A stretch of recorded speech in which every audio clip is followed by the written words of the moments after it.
नमस्ते आप सभी को। आपके अपने क्लासेस फिजिक्स ऑफ क्लास में बहुत बहुत स्वागत करता हूं। आज हमारी विज्ञान की यानी साइंस की अगली क्लास है। तो जो इस क्लास में मैंने जो टारगेट रखा है आप लोगों के लिए, वो जो टारगेट है वो है 10,000 क्वेश्चन का यानी 10,000 MCQs का। और ये जो MCQs है वो सिर्फ हिंदी माध्यम के लिए है।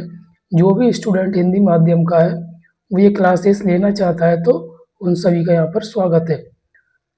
पिछले वीडियोस में 2 वीडियो में हमने देखा है, लगभग हमने 35 क्वेश्चन तक देख लिए। आज हम उसके आगे समझेंगे और बस आप लोगों से यही अनुरोध है कि यहाँ पर जो भी मैं क्वेश्चंस आप लोगों को करा रहा हूँ वो सारे क्वेश्चंस आपके फेयर्स में होने चाहिए, यानी नोट्स इसके बने होना चाहिए।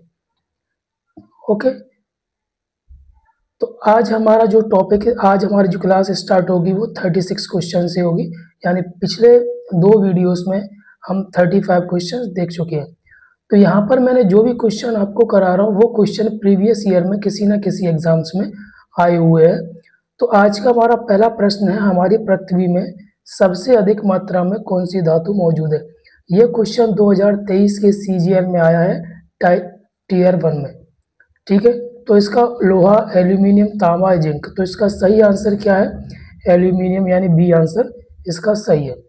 अगला क्वेश्चन है 37 नंबर का, निम्नलिखित में से कौन एक जैविक अम्ल है। ये यूपी पुलिस 2030 में ये क्वेश्चन आया है। इसका ऑप्शन है कार्बनिक अम्ल, नाइट्रिक अम्ल, सल्फ्यूरिक अम्ल और ऑक्सैलिक अम्ल। तो इसका सही आंसर है डी, यानी ऑक्सैलिक अम्ल। अगला क्वेश्चन है, हमारे मुंह के पार्श्व भाग में स्थित टॉन्सिल का मुख्य कार्य क्या होता है। ये क्वेश्चन भी आया हुआ है CGL 2022 में। तो इसका सही आंसर क्या है?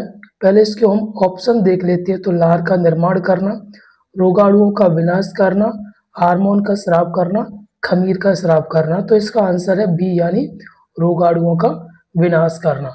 ओके, क्लियर होते चल रहा है। ये आपके नोट्स में होना चाहिए और आपको रिवीजन इसके कम से कम 2 से 3 बार रिवीजन करना चाहिए। ठीक है, 2 या 2 से अधिक धातुओं के मिश्रण को क्या कहा जाता है? बहुत सिंपल क्वेश्चन है, MP पुलिस 2018 में आया हुआ है।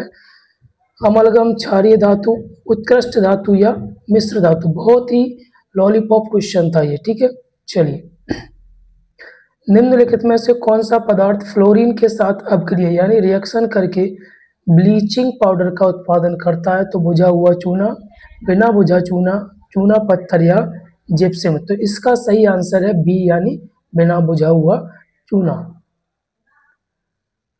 चलिए, निम्नलिखित में से किसकी आयु को पता लगाने के लिए रेडियो कार्बन डेटिंग का उपयोग किया जाता है? SSC MTS 2019 में ये क्वेश्चन आया है। तो भवनों की, जीवाश्म की, पत्थर की, शिशुओं की। तो इसका सही आंसर है जो रेडियो कार्बन डेटिंग है उसका उपयोग जीवाश्म की आयु का पता लगाने के लिए यूज किया जाता है, उपयोग किया जाता है।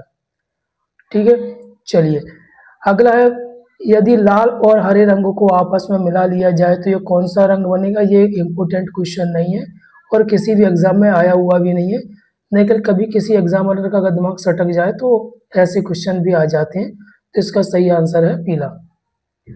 अगला है, पशुओं में किसके कारण खुरपका और मुंह पका रोग होते हैं?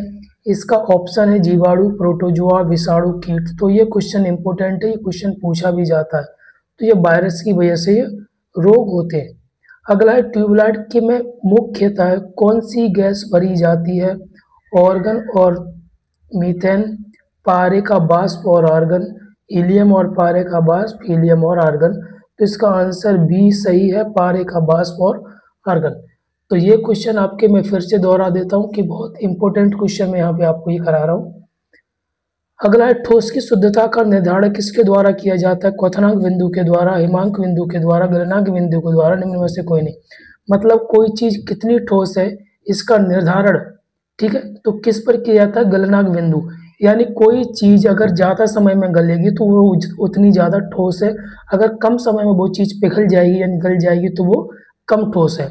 तो ठोस की शुद्धता का जो निर्धारण होता है वो गलनांक बिंदु के आधार पर किया जाता है। अगला, भौतिक संतुलन किस सिद्धांत पर कार्य करता है? तो संगीत के सिद्धांत पर, ऊर्जा संरक्षण के सिद्धांत पर, संवेग संरक्षण के सिद्धांत पर, समांतर बल के सिद्धांत पर। तो इसका सही आंसर क्या है? समांतर बल के सिद्धांत या नियम पर। अगला है, निम्नलिखित में से किस धातु को चाकू से, यहाँ पर धातु की बात हो रही है ना, चाकू से आसानी से काटा जा सकता है? तो सोडियम, एल्यूमिनियम, पोटेशियम और प्लेटिनम। तो इसका सही आंसर क्या है? सोडियम।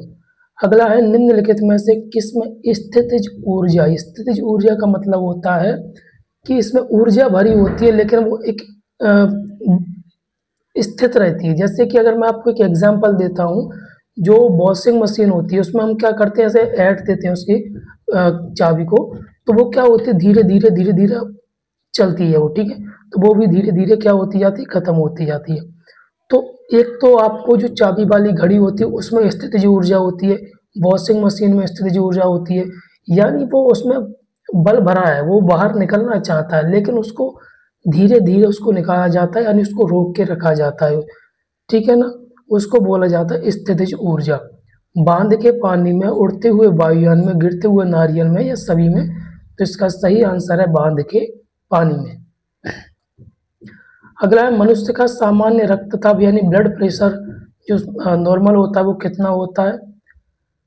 ठीक है, तो इसके जो आंसर दिए, बहुत सिंपल क्वेश्चन है, आप सभी को पता होना चाहिए और ये इंपॉर्टेंट क्वेश्चन था। लगभग अगर मैं बात करूं 2020 से, तो हर 10 एग्जाम में से हर 8 एग्जाम में ये पूछा जाता था, ठीक है। मानव शरीर की सबसे बड़ी हड्डी कौन सी है? ये यूपीपीएससी यानी यूपीपीसीएस 2001 में आया है। हालांकि ये क्वेश्चन अब पीसीएस में बहुत ही कम पूछे जाते हैं, ये 2001 की बात है, 2001 में ऐसे क्वेश्चन पूछे जाते थे। बहुत ही स्तर डाउन था, क्योंकि उस हिसाब से उस टाइम पे शिक्षा का स्तर भी उस हिसाब से डाउन था। तो जांग की हड्डी, घुटने की हड्डी, कंधे की हड्डी या रीढ़ की हड्डी? तो इसका सही आंसर क्या है? जांग की हड्डी।